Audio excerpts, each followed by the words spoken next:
Delta Green case file R-42-161, Ainsley Munroe, October 20th, 2001.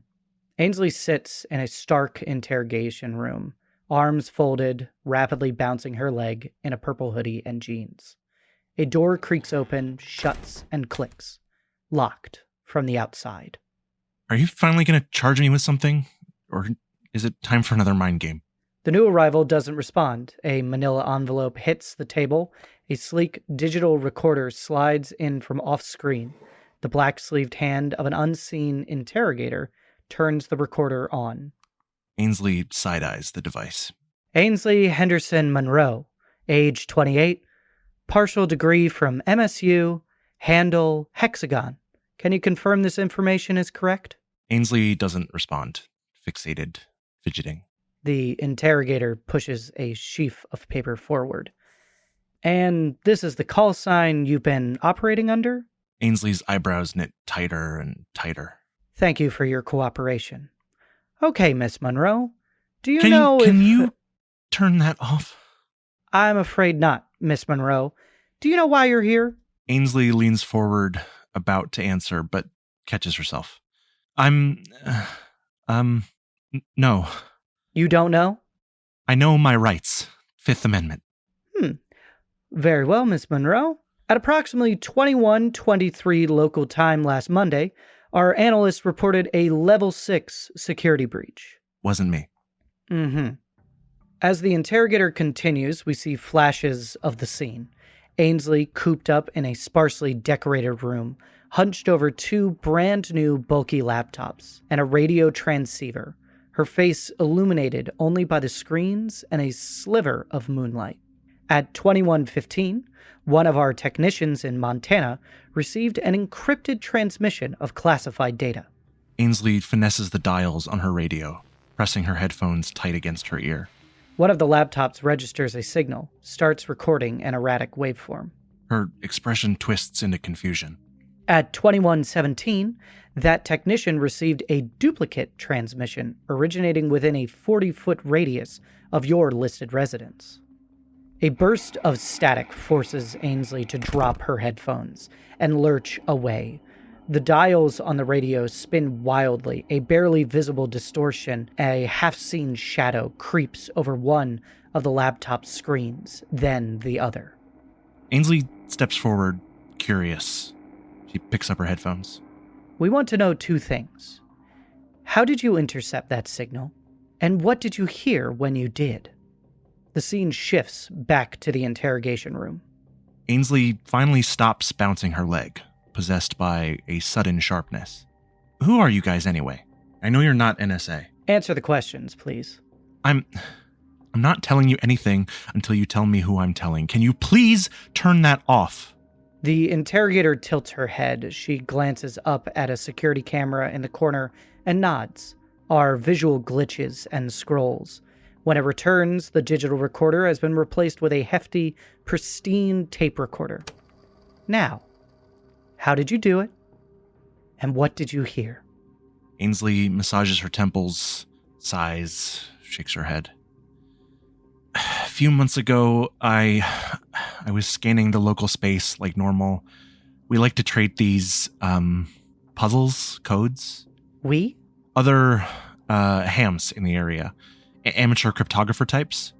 There was this one frequency, usually just static, but I heard... I don't know what I heard. Random noise, only it wasn't. I could feel it. It was a beacon.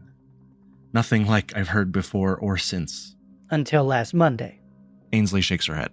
The scene dissolves back to her room on another night. Ainsley continuously scans back and forth on her radio, seeking through static and silence. No, that... I was looking for it. Been up every night scanning for it. I never found the beacon again. But Monday... Nights skip by until the shadows creep over her laptops again. Ainsley picks up her headphones. I didn't know it was, black suit government shit. I just thought it was another puzzle. Thought I'd cracked the code. The distortion flows over the desk, seeping from the screens. It takes no form, but writhes and grows. Ainsley lifts her headphones to her ear just as the shadow reaches her feet. The scene melts away, returning to the interrogation room. My sister found me 2 days later, knocked out, mumbling nonsense. Everything digital I had was fried. I shut off my set and bolted. I haven't turned it on since. I see. And this first signal you heard? The random noise, did it Not become... a signal. A beacon. What do you see as the difference? Signal tells you something's there. Beacon calls you to it. Are you going to kill me? To make me stop? The interrogator chuckles and starts putting the papers away. Miss Munroe, do you think you would be here? Do you think I would have shared classified intelligence with you if we wanted you to stop? The interrogator leans forward, finger on the tape recorder. We want you to do it again.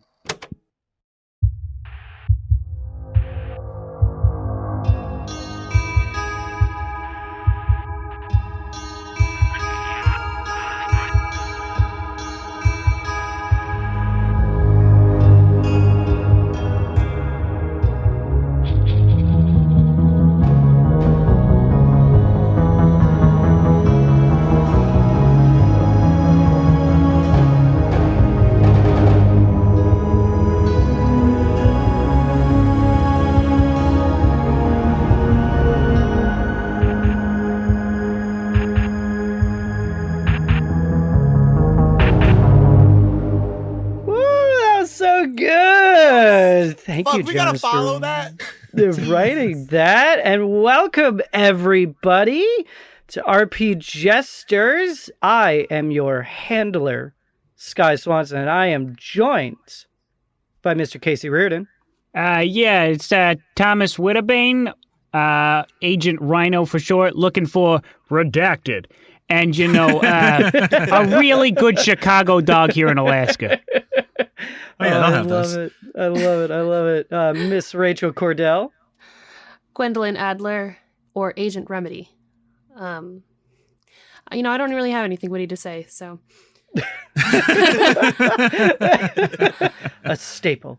Mr. Andrew Frost. Hey, Dave Stanford, Rambler. You might know me from my book, Splashes in the Swamp, an expose on the catfish people living in the bayous of Louisiana. Available now at Borders bookstores and Amazon.com. The wars with the gator people. Oh, my God. Wow, Amazon.com? What's that? Not 2000. You could get books there? That was its main purpose. It started as an online bookstore, I believe. I don't know. I don't go on the internet that much. Yeah. I believe that was the You ever been on OG Usenet? Amazon. No. You want to look someone up, you got to finger them. Oh, my God. And finally, our enigmatic writer there, Jonas Tintenseher. Ainsley Henderson Munroe, agent receiver, transmitting A B E G U J R F G C N F F N T R. Oh my God, it's a long one this week. Oh boy, it's only 2 words. God, Is there a way that people can find the answer to these? Yeah, look it up. Yeah. Oh, Yeah, just they looking it up. figure We're it not out. going to post anything about it, or Break the code. I don't know. It's not that hard. Break the Right. code, We're an find the ARG secret. now. Yeah. Wait, you said that really fast. Can you say it again? No. They could replay the recording. Yeah. It's a Now, podcast. people might have noticed that there is a voice missing right now. Our lovely and Miss Seth Coveyou has been activated and is currently away on a mission right now. Oh. We hope they will Makes return sense. in time, but if not, we will definitely see them return come Power in the Dark when Casey takes the reins again and we see what's happening there. Yeah. Really trying to get that character experience. Oh, yeah. Oh, yeah. Dedicated version. Yeah, he went full method acting. I think he's in Cuba right now. Daniel Day-Lewis, more like Daniel Lame-Lewis. But anyway, do you guys want to hear a little recap of what happened Please. last time? Yes, please. So last episode, we started with the activation of our agents, all in different and unique ways. We saw how they were given their information to head out on their next task. We then saw them on a flight heading to Anchorage, Alaska, where the in-flight TV movies switched over to a message from their handler, detailing out to them the rest of the information they needed. Upon touching down in Anchorage, Alaska, they headed out to... it doesn't matter what town they headed out to next, but then they got into a car, drove across country into the snowy tundra, where the roads stopped being paved eventually. There they came upon the town where they are assigned to look into a murder of one Moosehead, Alaska.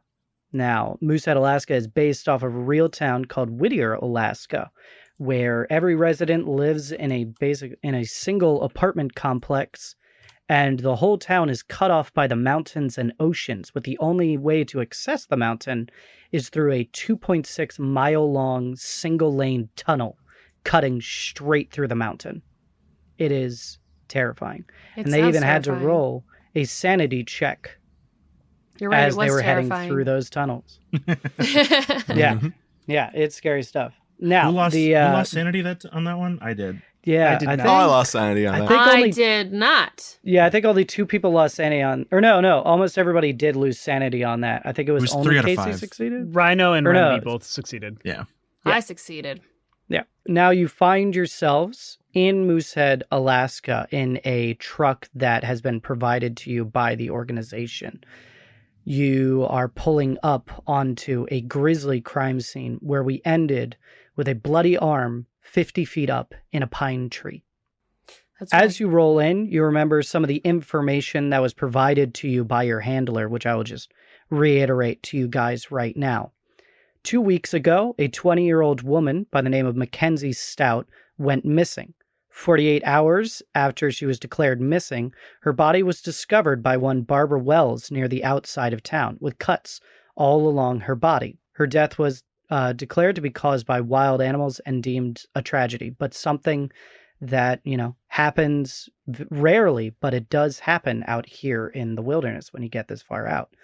Now, 24 hours ago, one Jacob Smith, a 31-year-old man, was discovered gruesomely murdered.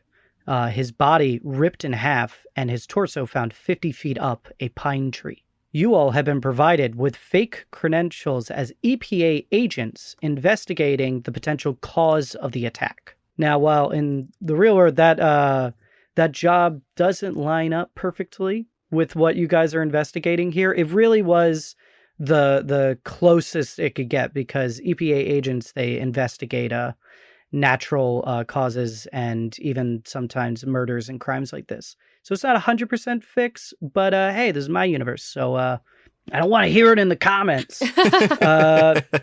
Don't get in the comments. So yeah, that is the information. And then you were provided a little bit of information about Moosehead, Alaska, but if that comes up, I'll just let you guys ask, and I'll let you know if that was in the briefing or not. So I have in my notes, I wrote down that Jacob Smith was ripped in half and his halves were 200 feet apart. I have that as well. Yes. His torso was found 50 feet up in a pine tree, and then 200 feet away, his legs were found on the ground. Oh, and then, okay, so the arm, got it. Yeah. Arm attached to arm torso. Is attached to the tree. torso. Yeah, the arm is attached to the torso. And I had a vertical Thank you. image. Yeah, sorry about cut. that. In the camera angle, in the TV show in our minds, Yeah. all we saw was that hand dripping blood as your guys' red pickup truck rounded the bend. Mm-hmm. You all, where you're sort of situated in a town right now, as you entered into the town, you would have passed by a building called the Lodge, which is this large 10-story tall apartment complex where a good portion of the town lives. There's also some suburbs spread out from there, little neighborhoods of houses as well that hold the rest of the population of the town. There is a small downtown where there are a couple stores there and even a diner that you could potentially stop into. You all headed down through downtown, took a left, cutting along the water on the far end of town there. And then about, less than a mile later, happened across this gruesome crime scene. I'd say it was like a quarter mile down that road. So, like 500 feet, I want to say. This murder was found. That's where his torso was, and then his legs are, and then 200 feet later, his torso. So you all arrive, red pickup truck. Who's driving again? Me. With receiver driving. As you all pull up, doors swinging open, you get a little bit of a better look at the crime scene here. Yellow caution line has been put up around basically both ends of the body. You all are lucky right now that there are no onlookers trying to get a peek at the scene right now. It seems that the local PD has done a fairly good job of keeping people away for right now. You see on the ground near the legs of the victim, which are closer to you, about 50 feet away from you right now, where you park the truck. As you pull in behind a police truck with a, four-wheel, like, white truck says, police on the side of it, siren up top. There's some boxes in the back for gear and whatnot. You see standing next to the legs, not actually having noticed that you guys rolled up, is a young man with pale skin. He's got big ears and is skinny as a rail. He's in a police uniform right now. Belt's got all the usual equipment. Next to him is just about the same height, a woman with dark skin and short dreads. She's wearing one of those classic flat police hats right now to keep the sun out of her eyes, even though that's not very effective, as during this time of year, the sun creases along just the edge of the sky, giving you a constant twilight for basically 6 hours of a day right now. So anything that we described for basically the rest of this episode, imagine that it is dark twilight, almost like an evening light right now. That is a little bit hard to see, but it is not pitch black out right now. It is also not bright daytime either. Before we get away from the truck, I go digging through my bag that I have in the back. I have like a big hiker's backpack and then a duffel bag. I go digging through the backpack, and I pull out a little case with walkie-talkies in, and I give one out to my teammates. I say, hold on to these. There's not a lot of good way to communicate out here. Channel 1 for casual chat. Channel 2 is for encrypted information. Don't be on Channel 2 for more than 16 minutes a day. And Channel 3 is dead. Never go on Channel 3. Okay. Now I just want to go on Channel 3. Thank you. Yeah, appreciate it. All right. Okay. Yes. Thank you. This is fantastic. Clip it to my belt. Just so I know for me, what happens if you go on 2 for more than 16 minutes? You don't want to know. Oh, okay. That's kind of ominous. Well, look, you could be fine, or bad stuff could happen. I'm not saying. I mean, that could be said about anything during the day, just like in general. Is that a collective 16 minutes, or is that each of us? Each person. Gotcha. Mm-hmm. Don't go on it for more than 60 minutes, guys. I'm serious. Is that like a strict 16 or like 16? I'm gonna walk over. 5's okay. Yeah, I'm also getting out of the truck. Anything that's an open signal is dangerous. It's not safe. Fair. Who is heading over straight away? Rhino. Me. Yeah. Okay, Rhino, Remedy, you're heading over straight away. Rambler, Receiver, what are you guys doing? I guess we're arguing at the truck. Only for like 20 seconds, a little back and forth, and we'll follow. And then you head over. Okay, then. As you guys are getting out of the truck, you hear from the center back seat where Red is sitting with just thick shades on right now. And he just goes, I'm going to stay in the truck. Keep an eye on it. All right. That's not a bad idea. Yeah. Just nods. I tentatively reach over and put my last walkie-talkie in the cup holder in the back. I also slide him some ibuprofen. He subtly takes that. Want us to leave the car running? Like, leave the heater on? No, it'll be fine. I like it that way. Keeps me sharp. Fair enough. Okay. Get out of this goddamn truck. So you all head over to the crime scene. Do you guys, I assume, Rhino, Remedy, I assume you guys are kind of walking parallel next to each other. Remedy, you've seen scenes maybe not as gruesome as this, maybe as gruesome as this. Maybe we'll find out. But this is a pretty bad one. As an EMT, I'm sure you've seen some pretty messed up crime scenes before. Yes. Or just accident scenes. Yeah. In general, yeah. Yeah. So like, what is your like first thought as you're coming up on, this crime scene right here? Well, first, it's funny because after a while seeing, gore in a general, means you kind of get used to it and you think about how once this used to freak you out, but it doesn't quite do it anymore. Like that always just passes your mind initially. But after that, given my expertise, it's immediate analysis of trying to figure out what could have happened here, or at least what happened to the body to make it become this state. Right. So, yeah. And Rhino and Remedy, really, as you guys approach, who do you guys say something? Do you chime in, or do you just like duck straight underneath that caution tape and just kind of head over? I think Rhino is going to, he respects the tape and respects the officers here, so he's going to call out before going under. Hey there, folks. And he just kind of waves. They look over at you. You see the young man kind of like pop up, like he looks curious. The say older woman, she has a little bit of gray in those dreads as well. Just kind of like shakes her head and walks over to you slowly. And as she gets close, she's like, "Can I help you?" Hi there. My name is Ted Stanley. With the EPA. You use your real name. No, that's not my name. Oh, okay. My name is Thomas Whittibane. I have Ted Stanley. So on the EPA like badge there, it would not say Ted Stanley. It would say Agent Rhino. Hey there. I'm Agent Rhino. I'm from the EPA. And I'm Agent Remedy. She kind of like squints at you guys and is just like, "You got credentials?"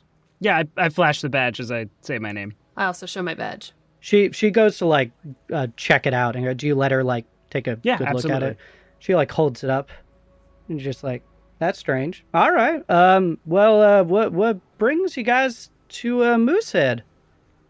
Well, we were actually called out here initially in regards to this, but as well as the Mackenzie Stout issue. Right. Well, I gotta be honest, I don't see why we need some agents here. I mean, this is a particularly gruesome one, but it's probably just a bear. Oh, I don't disagree with you, to be completely honest. But I kind of just go where they send me. I know you folks have been probably doing a fine job here. I just gotta, dot some T's, cross some I's, and get everything sorted out for the boys back home. So if you could go over with us just kind of everything that you found, I can put it in my note here, and the faster we get through this, the faster everything gets done. She, again, kind of squinches like, "And you needed 5 agents to do this?" Remedy kind of cuts in. Well, it's more so just, usually when an animal attacks to this degree and this frequently, there might be, something going on with them. So we just want to make sure that everything is, just all right out here, so we can just pack up everything and get out of here for you. As she goes to talk again, before that younger guy kind of like runs over, and he like sprinted over really fast. He's a little bit out of breath, and he's just like, you gotta say you're agents? Yes. Yeah, with the EPA. Oh, that's so cool. Oh my God, I can't believe this. They'll never. Hi there. I'm Carl. I'm Deputy Carl Patch. Hey, I've always wanted to be a federal agent. I won't lie to you. I mean, how the hell do I make that happen? It takes quite a bit of hard work, but I'm sure we can see what you've gotten done so far and maybe see what you got in you, I suppose. Well, look, if you guys need anything at all, I'm your man, okay, Deputy Carpet? And at that point, the woman next to him holds up her hands like, and I'm Sheriff Kelly Brown. Look, why don't you guys come over and we can show you what's up? Thank you. Ignore Deputy Patch there. He gets a little excited when these sorts of things happen.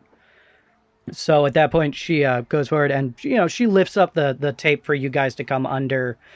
She sees, Receiver and Rambler coming over. I don't think at this point she would really question it, But I try to flash my badge anyway, but I fumble. Yeah, if you like try right there, it's just like, okay. So she lifts it up, lets you underneath, and leads you over to what is essentially a pair of legs on the ground. You see in front of you, as I just described, 2 legs dressed in jeans and some sneakers. One of the sneakers off the foot and near the body, about 5 feet away from it. The blood has pooled in the snow and has partially frozen from the frigid air and assumably from being there overnight. Why don't you guys give me a what are we gonna call this right here? This could be forensics is definitely the choice here. Yeah, forensics. This would be forensics. I don't really think I got some good forensics. I got very good forensics. All right, well why don't one of you guys roll for this? Or both of you can roll. Why don't we get Rhino and Remedy to roll for this? All right.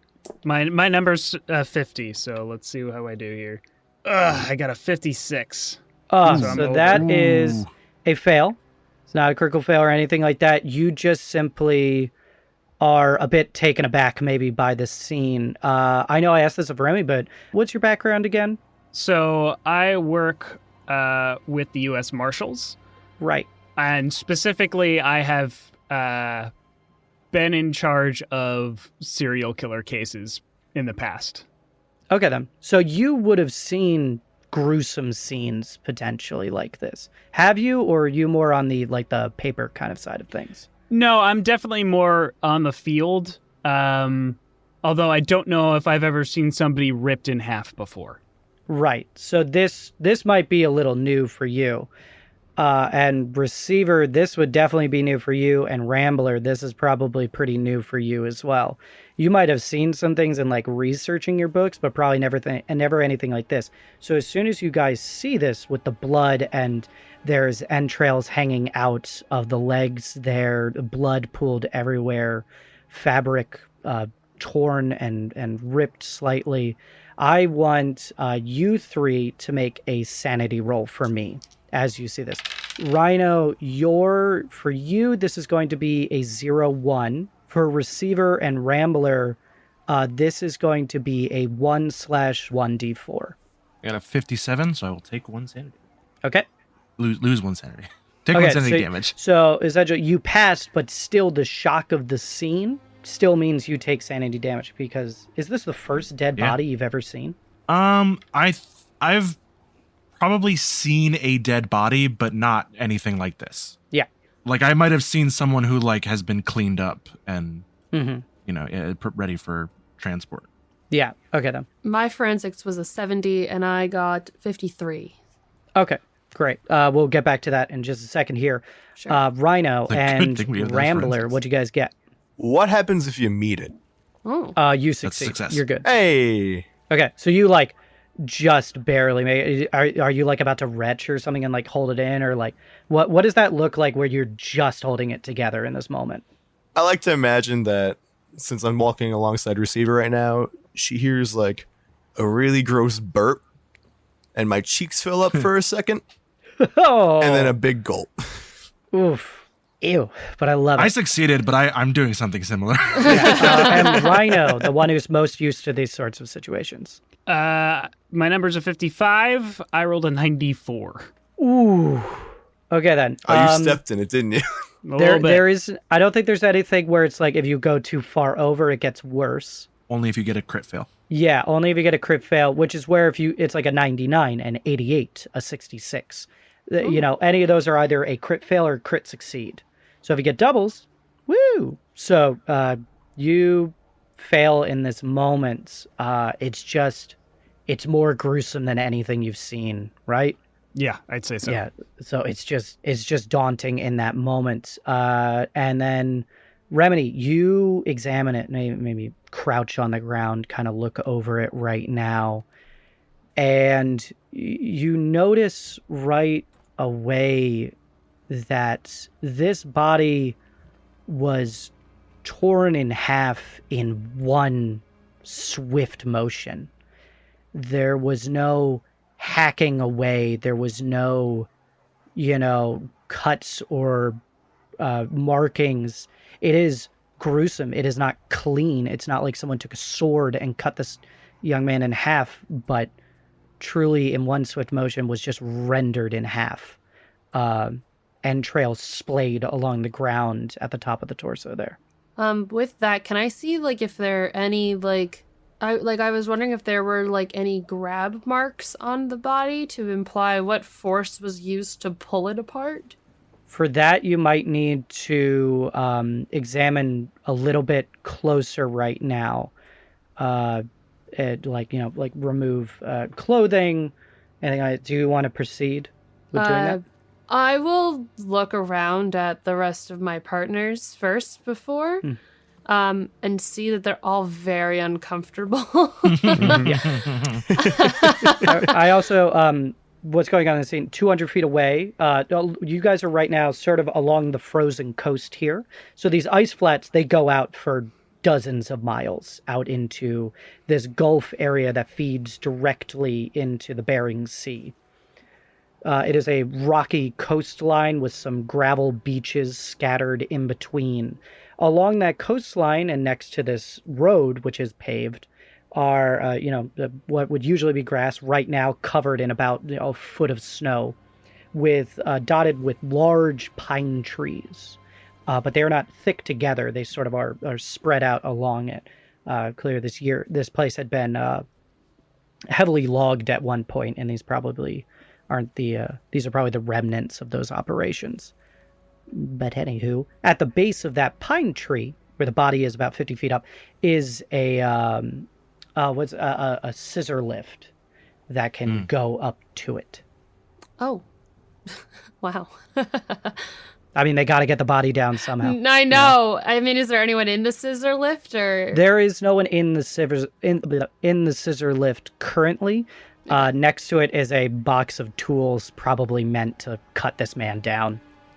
Gotcha. So while you're examining the body, I'm going to say you're busy with that, and you might go further on that. Does anybody go over to the scissor lift? I think I want to keep talking with Deputy Carl and Sheriff Kelly. Okay, so you're going to keep talking with them. Why doesn't everybody just tell me what to do, and then we'll proceed from there. Receiver. I was going to say, do we want to talk in character about this, or? Oh, yeah, if you guys also want to discuss this out loud in character as well. I think Receiver is just too freaked out, not just by the body, but for a lot of reasons. So, if you talk to her, she'll respond, but she doesn't have any useful insight. So she got from her bag as well, a big bulky portable tape recorder that hangs off her belt. I will slap a new cassette in there, and under my hood of my parka and all that, tuck my orange and seafoam headphones on, plug it in the thing, pull out a small directional microphone, and I'm going to just hit record and just point it right at his legs. And I'm just gonna get 2 minutes of just that, just leg tone. Leg and tone? Then, okay. Room tone, Yeah, but leg tone. So, interesting. Are you going to do that while I'm talking to you guys? Perfect. And then once I have about 2 minutes, I'm going to go over to the scissor lift. Okay. Cool. Okay, I was going to say, because I think looking at everyone and seeing the discomfort, Remedy would probably take the lead a little bit and be like, Please. yes. So, how are we? Okay. Let's see. I'm going to stay here and look at the body. Or at least this part of it. Would somebody go look at the other half? Maybe see any more specific details of what it actually looks like, and I'll come join you in a bit. Just see if you can get anything up close. I mean, I suppose I could go up there. I was hoping to have a little bit more of a talk here with the sheriff and deputy. Yeah, of get a little bit more insight from them first. Rambler, you're good with first-hand reports on things, wouldn't you be? I'd like to assume so. So would you like to go take a look? Maybe receiver when you're done with your recording. I hold up a gloved thumb. Perfect. Great. So let's see here. Receiver and Rambler, you guys are going to go to the scissor lift. Rhino, you're going to stay behind and talk to Sheriff Brown and Deputy Patch. And Remedy, you are going to continue examining these legs on the ground, please. essentially this frozen corpse. Rhino, what do you say to them? They kind of are standing there watching Remedy. Originally, they had offered information, but how Remedy kind of leapt into action, they're kind of observing that right now. And I'm kind of turning them away from the body because, one, I don't want to look at it either. But Good. two, I think Remedy, it makes sense for Remedy to do their work on their own without the watchful eye of the sheriff. But Yes. I say, so when exactly did this attack take place? Have you gotten any information on that yet? Like I said, we came down here initially for Mackenzie, but then we heard about this, so we came over. So you're trying to get them to turn away right now. Yep. Which it won't, not severe consequences. They're not going to like pull a gun on you or, distrust you or anything like that.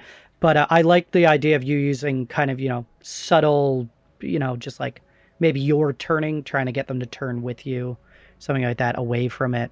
So could you give me a persuade or a, what else could this be right here? Human intelligence? Maybe? Yeah, I'll do human int is what I was saying. Yeah. The skill doesn't line up perfectly, but I want to give you the best chance you can get on this one. Yeah, it's just a difference of 10% between human intelligence or persuade. Go ahead, give me that human intent roll. Okay, cool. 10% is important. I got to roll lower than an 80. I got a 78. Oh, you Kinda are close. rolling Oh, boy. high numbers. It's not good in this game. In a game where you run low. So what do you? Yeah, you turn and just after years of being a federal agent, learning all that body language and stuff like that, you get Sheriff Brown to turn with you and Deputy Patch to turn with you. Deputy Patch sees Receiver and Rambler walking towards the scissor lift and actually kind of gives Brown a little like a nod, like, "Hey, I'm gonna go," and he goes off to follow them. Unless you really try and stop him, he's just gonna go after them. He's fine. But you mentioned Mackenzie Stout, right? And that was the other reason why you're here. Yeah, she chimes in and she's like, "That was a real shame.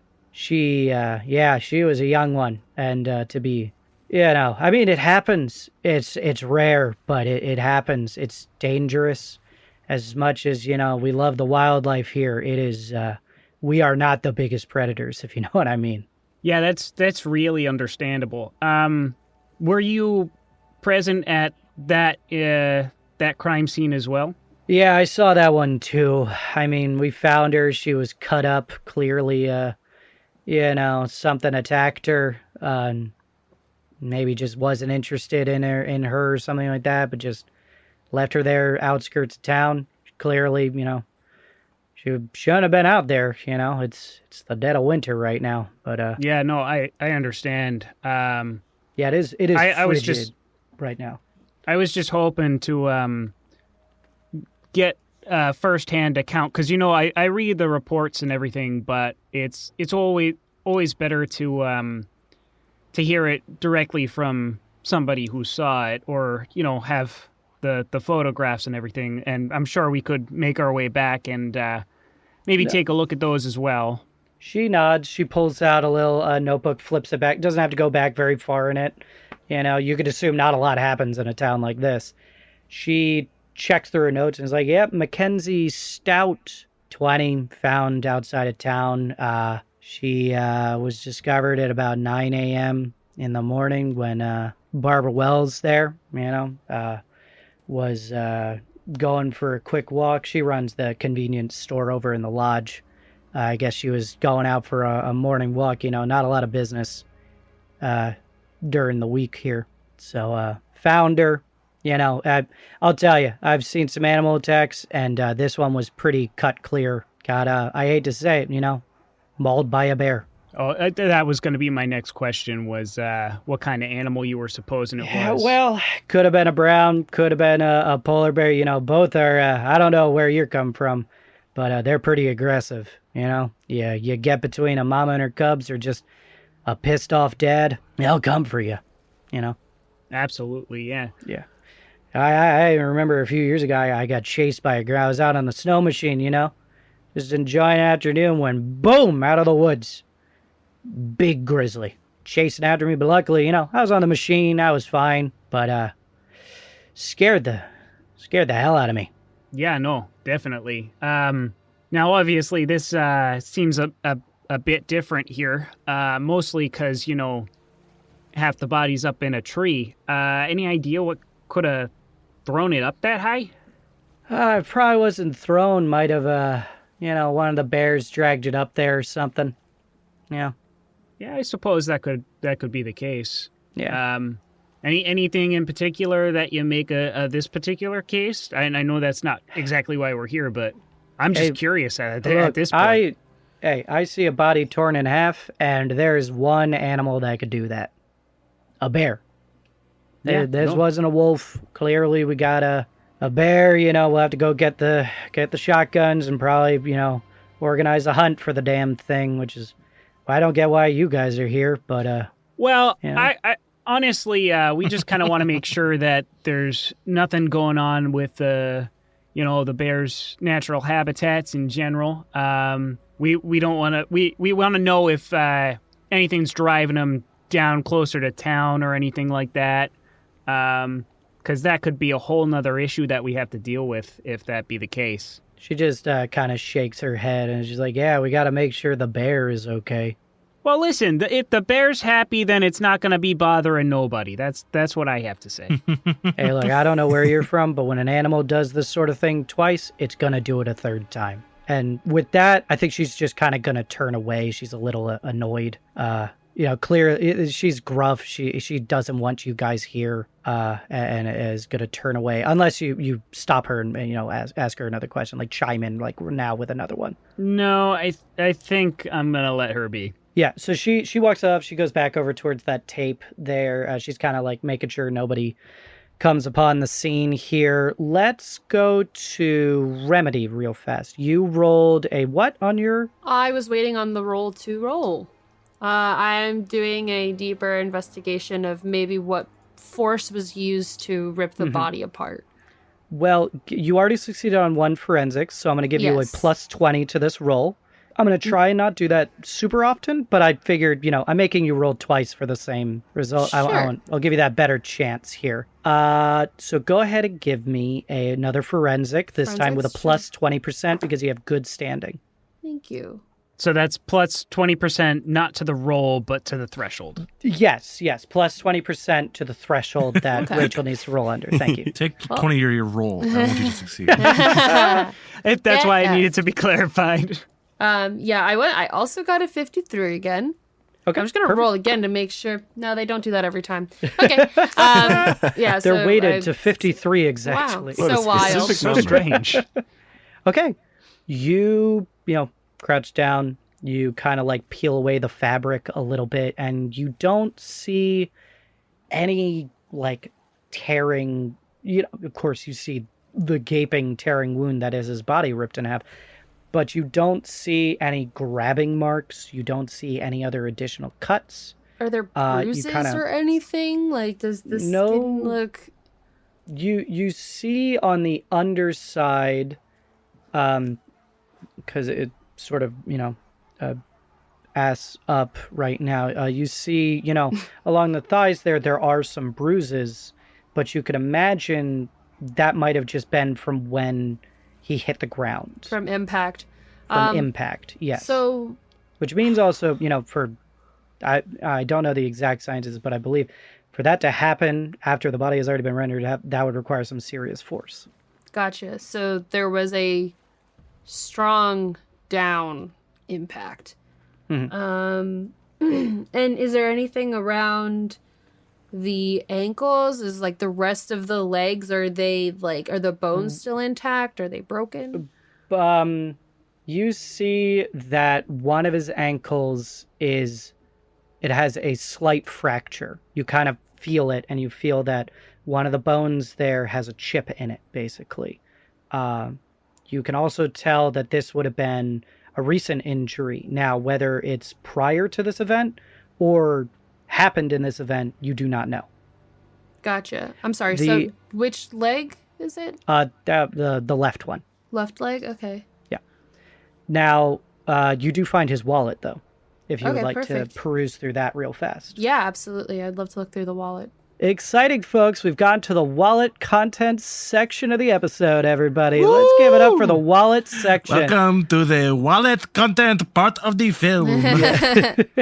So you pull out this brown leather wallet, just very simple, and inside of it is a driver's license for one Jacob Smith. There's, $15 in there, as well as there's like a punch card for the Starlight Diner in there. You see that it is one punch away from a free milkshake. Oh no! And then I know you also find a scrap of paper with a telephone number on it. Okay. It obviously doesn't say what name? Doesn't say any name. It is just simply a telephone number. Okay. That is what you find on him. We are going to cut now to the scissor lift. You two arrive at the base of it. It is a classic, red and beige scissor lift capable of going up. It has a 50-foot height, like max, so it will bring you straight to the body max. At that point, Deputy Patch runs up to you guys like, "Hey guys, hey, can I help?" Do you know how to operate that thing? I do. I can operate it for you. Yeah, that'd be very helpful. Thank you. Great. All right. Yeah, come on board. There is enough room for 3 on this thing. All right. Okay. Up we go. Yep. As we're going up, I just imagine it's just very slow. Oh, without a doubt. The whole... And I just, as the camera is slowly panning up with us, could you get me a copy of your next novel before it comes out? Or is that not possible? I can see what I can arrange. Okay, thank you. My sister's a pretty big fan, so I'm trying to get into it. Oh, for her. Of course. I mean, do you want me to get her a copy too? Yeah. Yeah. Just Deputy Patch chimes in and is just like, "You write novels?" Oh, yes. In my free time. I thought you were one of the EPA agents. Yeah, but in my free time, I just love to put pen to paper. I mean, you got anything I would know? It's in deeper circles, but I mean, you ever hear of The Theory of Everything? Sandals in the Sand? You wrote The Theory of Everything? No, you said Sandals in the Sand? Sandals in the Sand. Sand. Oh, no, I said that. Receiver cut in. Receiver tried to head that off. He still got out Sandals in the Sand. He just he kind of looks at you and he's like, "Oh, that's funny." No, he did right. That Sandals in the Sand. I don't think I have heard of that one. I'll have to check it out later. Yeah, it is of a more inappropriate nature, so just make sure you don't read it at work. Oh, interesting. Well, I've never been one for erotic literature, but there's a couple of gals in town who really enjoy it. At that point, it gets to the top and kind of lurches slightly, a little bit of snow falling over you guys. And as it sort of like lurches and bumps into the tree, one of the man's arms simply falls to the ground of the scissor lift there with a frozen thunk. that's straight into the bottom of it. That's something. You are now face to face with this body. His expression is eyes wide open and mouth agape. There is blood splayed out across his mouth, dripping down onto his thick winter coat that he was bundled up in. The full coat matted in blood, where clearly he bled from every orifice. His torso has been impaled on a branch partially. The blood now frozen in this windy, freezing environment. His right arm having snapped off and fell directly into the scissor lift. I reflexively kick it out.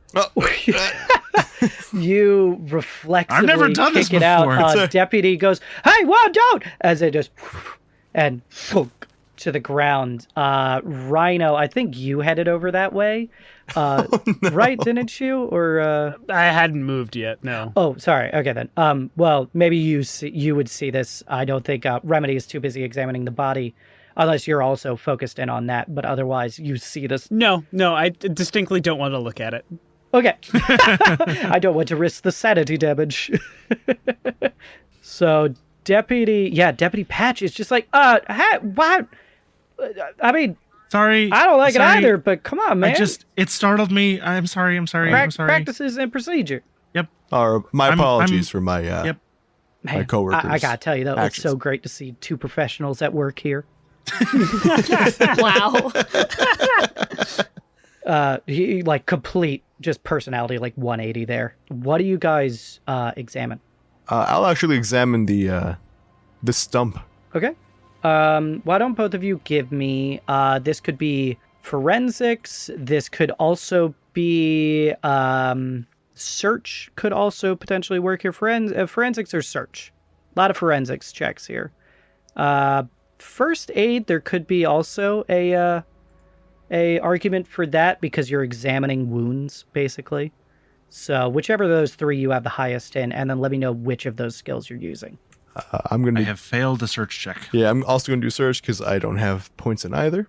Let me see. Oh, 11. I make it.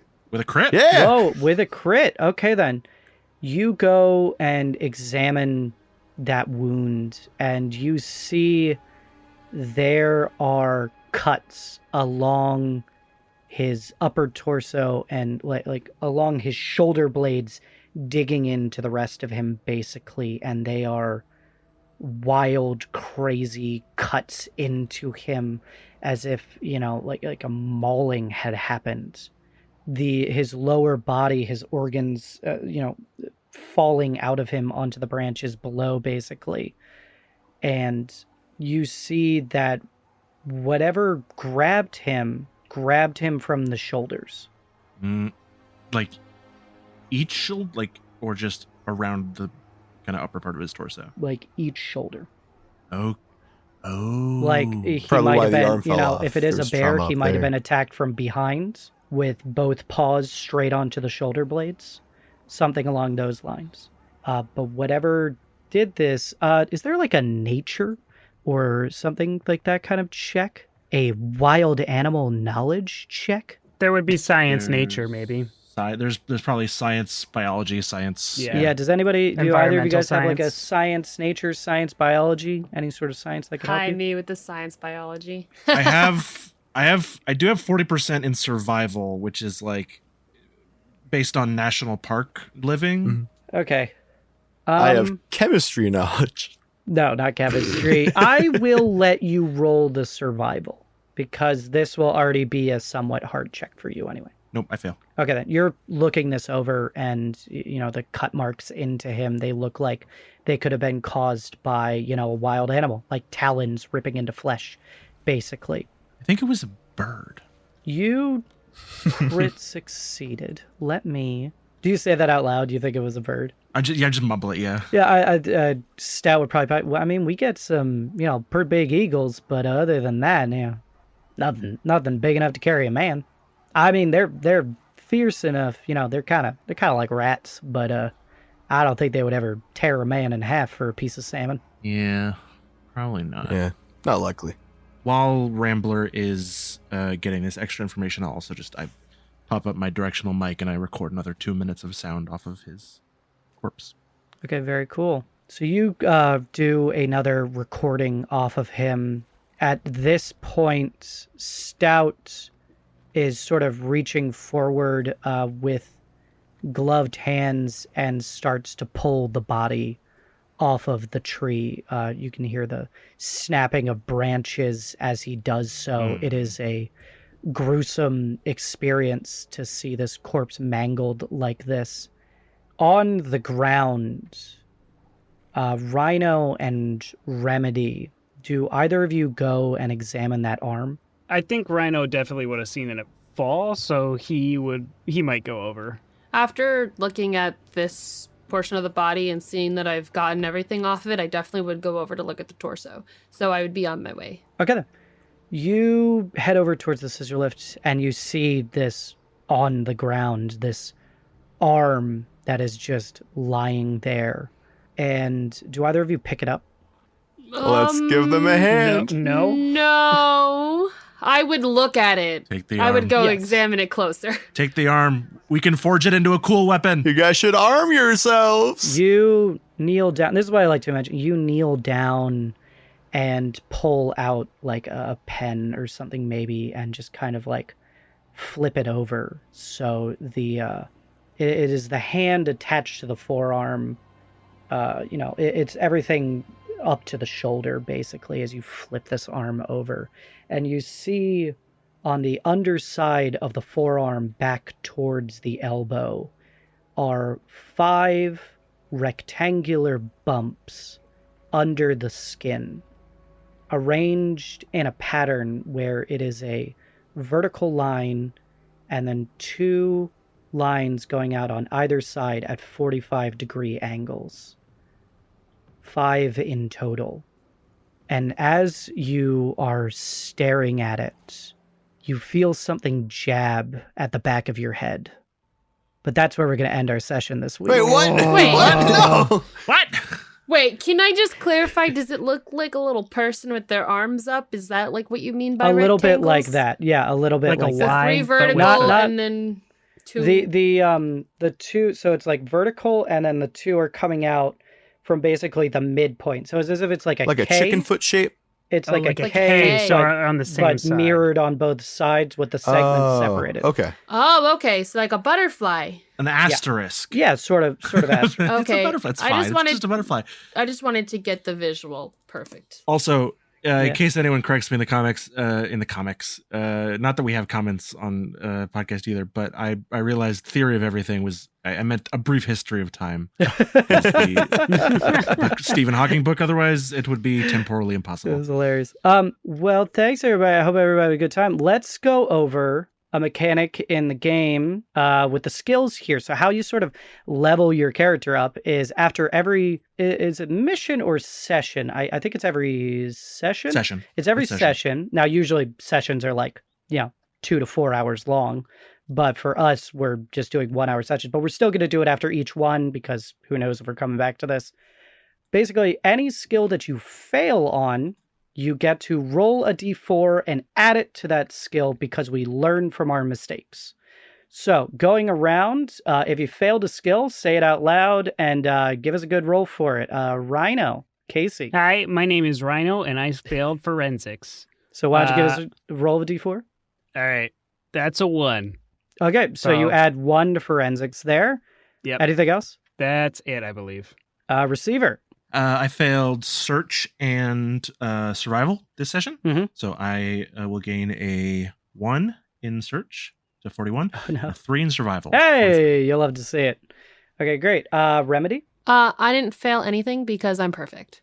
Wow, but you don't learn anything. Guess who's gonna Um, die first? Rambler, how about you?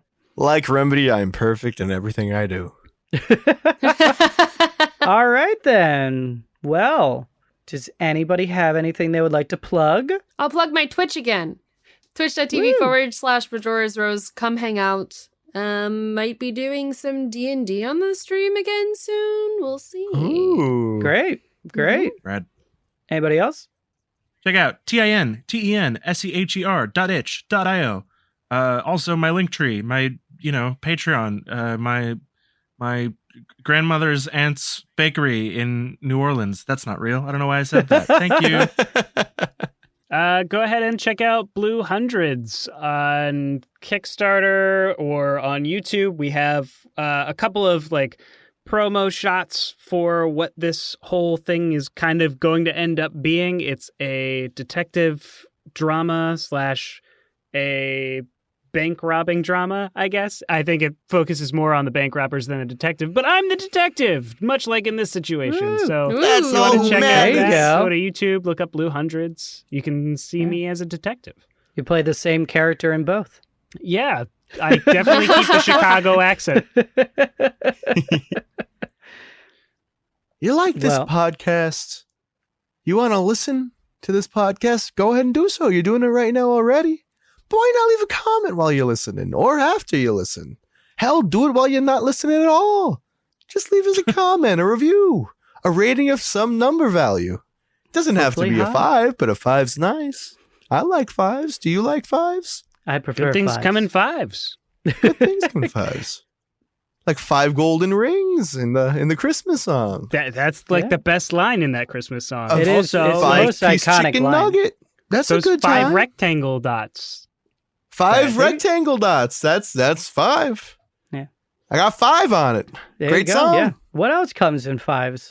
Well, fingers per hand for one. Oh yeah, there you go. Toes, little great good old Ooh, toes. I know something that comes in 5s. What? Specifically today, right now. Oh. Goodbyes. Oh, There's 5 of us. There's 5 of us. I get it because we're So all 5 curious where saying you're goodbye. going with that. That was good. That was good. good. That's good.